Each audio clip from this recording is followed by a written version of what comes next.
Information اب کے ناظرین السلام علیکم، چلتے ہیں پاکستان اور دنیا بھر کی تازہ ترین ہیڈ لائنز کی جانب۔ ویڈیو کو شروع سے لے کر اینڈ تک پورا دیکھیں۔ پاکستان افغانستان کشیدگی کم کرنے کے لیے تمام وسائل استعمال کریں گے، ایرانی صدر کا اعلان۔ ایران کے صدر مسعود پزشکیان نے کہا ہے کہ ایران پاکستان اور افغانستان کے درمیان کشیدگی کم کرنے، مذاکرات کے فروغ اور تعلقات کو مضبوط بنانے کے لیے تمام وسائل استعمال کرے گا۔ خطے کو پہلے سے کہیں زیادہ امن، ہم آہنگی اور تعاون کی ضرورت ہے۔ مسعود پزشکیان نے حالیہ پاک افغان جھڑپوں پر رد عمل دیتے ہوئے کہا ہے کہ مسلم ممالک تنازعات اور تقسیم کو مسترد کرتے ہیں۔ اس طرح کی بے امنی مسلم دشمنوں اور بین الاقوامی سازشوں کا نتیجہ ہے۔ ایرانی صدر کا کہنا تھا کہ افغانستان اور پاکستان کے درمیان نئے سرے سے کشیدگی نے ایران سمیت خطے میں موجود دیگر ممالک میں تشویش پیدا کر دی ہے۔ مشترکہ جڑوں اور ثقافت والے مسلم قومیں عقیدے اور ثقافت کا اٹوٹ رشتہ رکھتی ہیں۔ انہیں امن، انصاف اور ترقی کو آگے بڑھانے کے لیے مل کر کام کرنا چاہیے۔ ایرانی صدر نے امید ظاہر کی ہے کہ دونوں ممالک کی حکومتیں عوام اپنے اختلافات کو حکمت کے ذریعے کم کریں گی۔ ٹرمپ اور پیوٹن کی 2 گھنٹے طویل گفتگو، یوکرین جنگ بندی پر ہنگری میں ملاقات پر اتفاق۔ امریکی صدر ڈونلڈ ٹرمپ نے کہا ہے کہ ان کی روسی صدر ولادیمیر پیوٹن سے فون پر بات ہوئی ہے اور ان سے جلد ملاقات بھی ہوگی۔ رپورٹس کے مطابق دونوں رہنماؤں کی بات چیت 2 گھنٹے تک جاری رہی۔ امریکی صدر نے روسی ہم منصب سے ہونے والی گفتگو کو تعمیری اور نتیجہ خیز قرار دے دیا۔ ڈونلڈ ٹرمپ نے کہا ہے کہ روس اور یوکرینی صدور سے الگ الگ ملاقاتیں ہو سکتی ہیں۔ اگلے 2 ہفتے کے دوران ہنگری کے دارالحکومت بوڈاپسٹ میں روسی صدر سے ملاقات ہوگی۔ اس ملاقات میں روس یوکرین جنگ کے خاتمے پر بات چیت ہوگی۔ امریکی صدر کا کہنا تھا کہ روس یوکرین جنگ میں ہزاروں لوگ مارے جا چکے ہیں۔ روس پر پابندیوں کا فیصلہ مشاورت کے بعد کروں گا۔ صدر ڈونلڈ ٹرمپ نے میڈیا سے گفتگو کرتے ہوئے کہا ہے کہ وہ آج وائٹ ہاؤس میں یوکرین کے صدر ولادیمیر زیلنسکی سے ملاقات کریں گے اور انہیں پیوٹن سے ہونے والی گفتگو کے بارے میں آگاہ کریں گے۔ یوکرین کو امریکہ سے ٹوما ہاک میزائل ملنے کا امکان۔ کیا یہ میزائل روس کے خلاف جنگ میں ایک گیم چینجر ثابت ہو سکتے ہیں؟ یوکرین کے صدر ولادیمیر زیلنسکی اور امریکی صدر ڈونلڈ ٹرمپ کے درمیان آج متوقع ملاقات میں طویل فاصلے تک مار کرنے والے ٹوما ہاک کروز میزائل پر بات چیت ایجنڈے میں سب سے اوپر ہونے کا امکان ہے۔ ٹرمپ نے حال ہی میں تجویز کیا تھا کہ وہ زیلنسکی کی طرف سے کیف کو جدید ہتھیار دینے کی درخواست پر راضی ہو سکتے ہیں۔ یوکرینی صدر نے روس کے خلاف جوابی حملے شروع کرنے کے لیے طاقتور فوجی مدد پر باقاعدگی سے زور دیا ہے۔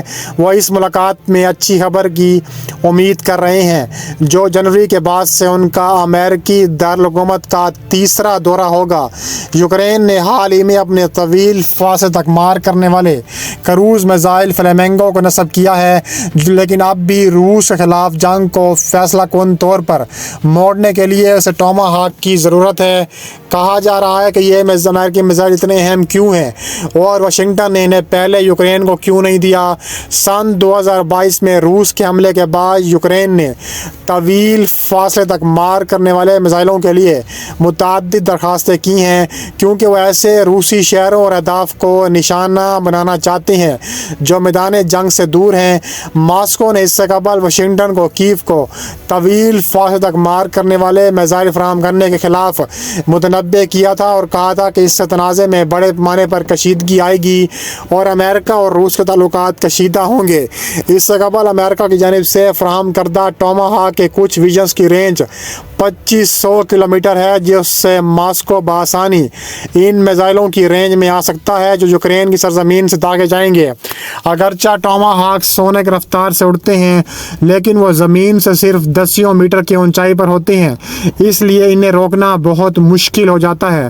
BBC روس کی دفاعی نامہ نگار پاویل کینسوف کے مطابق اپنے جدید نیویگیشن سسٹم کی وجہ سے انتہائی درستگی کے ساتھ اہداف کو نشانہ بنانے کے قابل ہیں، تاہم یوکرین کو ٹوما ہاکس کی فراہمی میں ایک بڑی رکاوٹ ایک مناسب لانچ پلیٹ فارم کا ہونا ہوگا۔ یہ بنیادی طور پر ایک بحری میزائل ہے، عام طور پر بحری جہازوں اور آبدوزوں کے ذریعے لے جایا جاتا ہے اور لانچ کیا جاتا ہے۔ یوکرین کے پاس فی الحال ٹوما ہاکس کو فائر کرنے کے لیے مناسب جہاز نہیں۔ امریکی فوج نے حال ہی میں نئے زمینی لانچر تیار کیے ہیں، لیکن کیف کی افواج کو انہیں استعمال کرنے سے پہلے تربیت کی ضرورت ہے۔ اس طرح درستگی کے ساتھ طویل فاصلے تک مار کرنے والے میزائلوں کے مؤثر طریقے استعمال کے لیے امریکہ سے درست انٹیلیجنس کی ضرورت ہوگی۔ یوکرین کا واشنگٹن پر انحصار مارچ میں واضح ہوا ہے، جب امریکہ نے معلومات کے تبادلے کو عارضی طور پر معطل کر دیا۔ فائنانشل ٹائمز نے اطلاع دی ہے کہ اس کے بعد سے کیف کے ساتھ امریکی انٹیلیجنس کے تبادلے میں اضافہ ہوا، جس سے وہ اعداد و شمار فراہم کیے گئے ہیں جس نے روس کے اندر تنہائی کی اہم نصیبات کو اور ریفائنریز کو بھی نشانہ بنا دیا ہے۔ چین نے ہلکی وزن دفاعی گاڑی تیار کر لی جو بھارت کو نشانہ بنا سکتی ہے۔ چین کی سرکاری لینڈ سسٹمز بنانے والی کمپنی نورینکو نے ایک کمپیکٹ ہلکی وزن ییٹیان ایئر ڈیفنس گاڑی تیار کی ہے جو 404 آف دی روڈ چیسس پر بنائی گئی ہے۔ یہ نظام عملے کی کمپارٹمنٹ کے لیے ایک درپختر بند گاڑی جوڑتا ہے جس میں لانچرز TY-90 قسم کے میزائلوں کے لیے تبدیل کیے گئے ہیں، جن کا مقصد کم اور انتہائی کم اونچائی والے ہیلی کاپٹر، بغیر پائلٹ کے ہوائی جہاز اور تیز رفتار کروز میزائلوں کو روکنا ہے۔ اس کے علاوہ اعلیٰ نقل و حرکت بھی اس میں شامل کی گئی ہے۔ اس کے علاوہ مزید کہا گیا ہے کہ یہ ایک ایسا گاڑی ہے جو بھارت کو بھی نشانہ بنا سکتی ہے اور یہ منتشر اور ساحلی جگہوں سے آف روڈ تعیناتی کو قابل بناتا ہے جہاں بڑے سسٹمز کام نہیں کر سکتے۔ نورینکو کا کہنا ہے کہ پیکیج کو خاص طور پر پیچیدہ خطوں اور گنجان ساحلی علاقوں میں مختصر فاصلے کے فضائی دفاع کے تقاضوں کو پورا کرنے کے لیے ترتیب دیا گیا تھا۔ اس کے عملے کی چھوٹی خصوصیات ایک اہم کی یقیناً ضرورت ہے۔ یہ نظام 2 افراد پر مشتمل عملہ چلاتا ہے اور اسے جوائے اسٹک کا استعمال کرتے ہوئے چلایا اور کنٹرول کیا جا سکتا ہے، اور انٹرفیس نورینکو اسے بدیہی کے طور پر بیان کرتا ہے۔ اس کنٹرول سکیم کو تربیت کے وقت کو کم کرنے اور آپریٹرز کو محدود حالات میں گاڑی اور ہتھیاروں کا انتظام کرنے کی اجازت دینے کے طریقے کے طور پر پیش کیا گیا ہے۔ اس کے علاوہ گاڑی پر استعمال ہونے والے میزائل TY-90 ہوا سے فضا میں مار کرنے والے میزائل خاندان کے ترمیم شدہ مشق ہیں جو زمینی لانچ کے لیے ڈھال لیے گئے ہیں۔ نورینکو کا کہنا ہے کہ زمین سے لانچ کیے گئے وار ہیڈ کا وزن تقریباً 3 کلوگرام ہے اور اسے روٹری ونگ والے ہوائی جہاز پر اثر پیدا کرنے کے لیے بنایا گیا ہے جو روٹر بلیڈ کو توڑ سکتا ہے یا ایک ہی ضرب سے ایئر فریم کو غیر فعال کر سکتا ہے۔ کمپنی کا مزید کہنا ہے کہ یہ میزائل ہمہ جہتی مشغولیت کی صلاحیت پیش کرتا ہے۔ برآمدی منڈی کے لیے کم مشاہدہ والے نورینکو اونچائی والے حضرات کی بڑھتی ہوئی رینج کے امتیاز کے طور پر حیثیت رکھتا ہے۔ روس نے مکمل طور پر 3D پرنٹڈ جاسوس ڈرون تیار کر لیا۔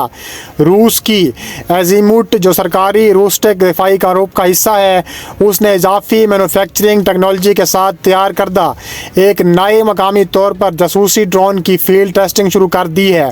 پروٹوٹائپ میں ایک فوسیلج ہے جو مکمل طور پر 3D پرنٹ شدہ ہے۔ ایک کمپنی کا کہنا ہے کہ مشن کی لچک کو بڑھاتے ہوئے پیداواری کم وقت اور لاگت دونوں کو کم کرتا ہے۔ پرنٹر ڈی کے مطابق ڈرون کی باڈی مکمل طور پر ایزیموٹ 3 پر پرنٹ کی گئی ہے اور روبوٹک فرنٹ سیکشن کے ساتھ ٹیوب کی نمائندگی کرتا ہے۔ فرم نے اس نظام کو ایک عالمگیر فضائی پلیٹ فارم کے طور پر بیان کیا جو طبی امداد کی ترسیل سمیت لاجسٹک مشن انجام دینے کے بھی قابل بناتی ہے۔ اس کے علاوہ مزید کہا گیا ہے کہ امید کرنے والی ہوائی جہاز کی قیمت اس طرح کی خصوصیات والے ایئرلائن سے کم ہے۔ یہ تمام پرواز کے طریقوں کے لیے ایک ہی انجن کے استعمال کے ذریعے حاصل کیا جاتا ہے۔ کمپنی نے مزید کہا کہ ڈرون بایو میٹریلز، ادویات اور ویکسین کی فراہمی کے لیے اضافی کارگو بکس کی ضرورت کے بغیر طبی کام انجام دینے کی صلاحیت رکھتا ہے۔ ایزیموٹ کا مقصد پرنٹنگ کے طریقوں کو شامل کر کے گھڑت بنانے کی آسان بنانا اور مختلف مشن کی ضروریات کے مطابق ایئر فریم کے اجزاء کو تیزی سے موافقت کی بھی اجازت دے دیتا ہے۔ امریکی بمبارڈ ٹیم کے ارکان ایرانی جوہری مقامات پر حملوں کو یاد کرتے ہیں اور کردگی بہترین تھی۔ صدر ٹرمپ نے پیر کے روز اعلان کیا کہ پینٹاگون 28 نئے B-2 اسپرٹ اسٹیلتھ جہازوں کا آرڈر دے رہا ہے۔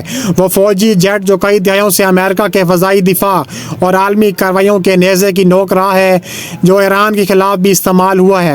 3 جون میں ایرانی 7 اسٹیلتھ بمبار طیاروں نے آپریشن مڈ نائٹ جوہری تنصیبات کو نشانہ بنانے کی پرواز کا مکمل کیا ہے، اور یہ آپریشن مڈ نائٹ ہیمر کے طور پر یاد رکھا جاتا ہے۔ انہوں نے بتایا ہے کہ میرے خیال میں ایک ایئر مین کی حیثیت سے اپنی زندگی کے لحاظ سے سب سے نتیجہ خیز چھاپوں میں سے ایک ہوگا جو ہم نے انجام دیا ہے۔